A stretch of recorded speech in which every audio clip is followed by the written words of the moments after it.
How to install Slack on iPhone. If you want to use the Slack application and wondering on how to download it on your iPhone, don't worry. In this video, I will show you how to do it. So let's get started.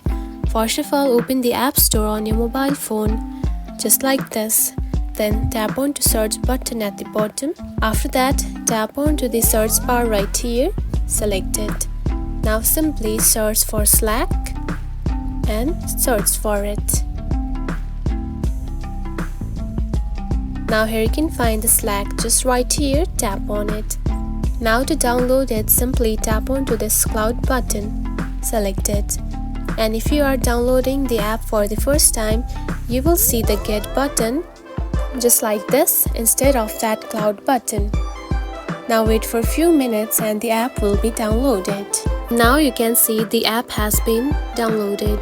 Now you can also open the app by tapping onto this open. You can also find the app on your home screen just like this. And that's it. This is how you can install Slack on iPhone. If you found this video helpful, don't forget to like and subscribe for more tips. Thanks for watching.